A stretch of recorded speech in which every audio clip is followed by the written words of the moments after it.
টানানের নিচে সত্যি 3 রাত। এক কারাগারের 3 রাত মানে 3 বছর অপেক্ষার সমান। তৃতীয় রাত আসতেই বাতাস ভারী লাগছিল, যেন দেয়ালগুলো জানে কিছু একটা ঘটাতে যাচ্ছে। গার্ড বদলানো, সাইরেন বাজলো, এই শব্দটা ছিল আমাদের সংকেত। আমি শিকের ভেতরে থেকে বের হলাম। হৃৎপিণ্ড এমন জোরে ধাক্কা দিচ্ছিল, মনে হচ্ছিল শব্দটা সবাই শুনে ফেলবে। স্টাফ রুমের পেছনের দেয়াল, সেখানে পৌঁছাতেই ছায়া থেকে রায়হান বেরিয়ে এলো।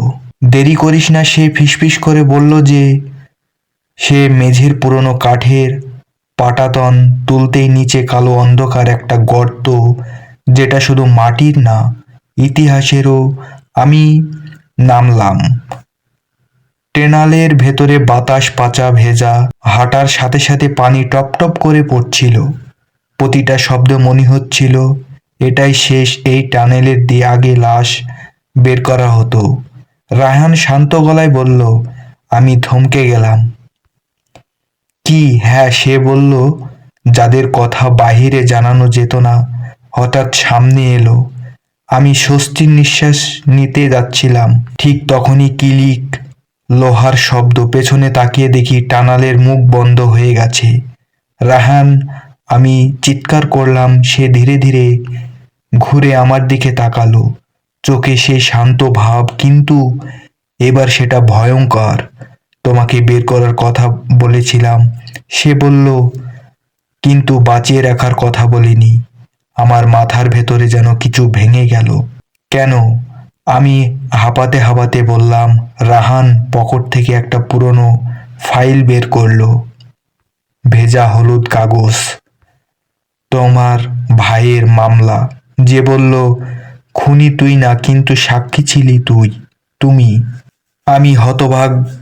ওর তোমাকে চুপ করতে চেয়েছিলি, রায়হান বলল, আর আমাকে পাঠানো হয়েছিল নিশ্চিত করতে তুমি আর কখনো বাহিরে কথা না বলতে পারো। তুমি কারোর। আমি গর্জে উঠলাম। রায়হান এক পা পিছিয়ে অন্ধকারে দাঁড়ালো। এই কারাগারের আমার পরিচয়, সে বলল। আমি এখনকার ভুলগুলো পরিষ্কার করি। হঠাৎ উপরের দিকে গার্ডের চিৎকারগুলি ছড়ার শব্দ। রায়হানের চোখে বড় হয়ে গেল অসম্ভব। সে ফিসফিস করে পড়ল। একটা হাত আমার বহু চেপে ধরল। নড়িস না, চেনা গেল। কালো ভয়। তুই একা না, সে বলল। আর রায়হান আজ ভুল করেছে। কালু ভাই টানালের পাশের দেয়ালে লুকোনো একটা লিভার টাল, আর একটা পথ খুলে গেল। রায়হান পেছনে গেল, অন্ধকার মিলিয়ে যেতে যেতে বলল, এই খেলা শেষ না আরিফ। আমি কালু ভাইয়ের দিকে তাকালাম। আজ প্রথমবার তার চোখে আমি ভয় দেখলাম।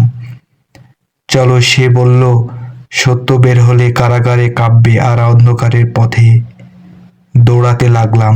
পেছনে সাইরেন, সামনে অজানা ভবিষ্যৎ। আমি বুঝে গেলাম এই লড়াই শুধু মুক্তির নয়, এই লড়াই সত্যর। এক কারাগার আমি আর থাকবো না। শাসকের মুখোশ। আমরা দাঁড়িয়েছিলাম। টানালের দেয়াল শুরু হয়ে আছে, নিঃশ্বাস নেওয়া কঠিন। হঠাৎ কালু ভাই থামালো, আর কাঁপলো। বের ঘাম পড়েছে, কিন্তু চোখ দুটো এখনো তীক্ষ্ণ। এই পথ আর কাউকে দেখায় না, সে বলল, কারণ এই শেষ যেটা আছে সেটা জানালে বাঁচা কঠিন। আমি কিছু বললাম না, কারণ আমি আগেই বুঝে গেছি ফিরে যাওয়ার রাস্তা নেই। টানালে শেষ হলো একটা লোহার দরজা, দরজার উপরে লেখা রেকর্ড রুম। কালু ভাই পকেট থেকে একটা চাবি বের করলো। এই চাবির জন্য আমি 10 বছর ভেতরে ছিলাম। সে ফিসফিস করে বলল। দরজা খুলতেই ধুলো আর পুরনো কাগজের গন্ধ। ফাইলের পর ফাইল, নাম, ছবি, মামলা, সব এক জায়গায়। কালু ভাই একটা ফাইল বের করলো। ভাইয়ের নাম। আমার হাত কাঁপাতে লাগলো। তোর ভাই সংবিধায়ক ছিল, কালু ভাই বলল।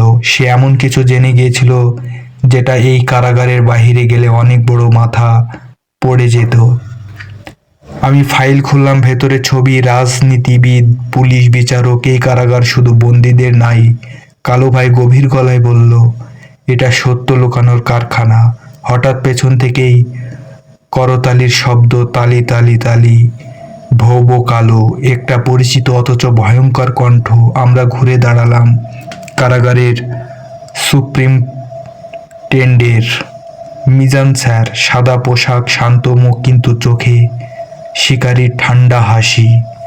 তুমি খুব ভালো অভিনয় করেছো, সে বলল। 10 বছর ধরে নিজেকে রাজা বানিয়ে। কালু ভাই হেসে বলল, আর আপনি খুব ভালো খুনি, সে বলল। টাই পড়ে করেন। মিজান স্যার আবার দিকে তাকালো। তোমার ভাই খুব বেশি জানতো, সে শান্তভাবে বলল। আর তুমি খুব বেশি দেখেছো। আমি চিৎকার করে বললাম, আমার ভাই নির্দোষ ছিল। নির্দোষ মানুষই সবচেয়ে বিপজ্জনক। মিজান স্যার বলল। হঠাৎ লাইট লিভে গেল। অন্ধকার, গুলি ছোড়ার শব্দ, চিৎকার। কালু ভাই আমার হাত ধরে চেঁচিয়ে উঠল, দৌড়া!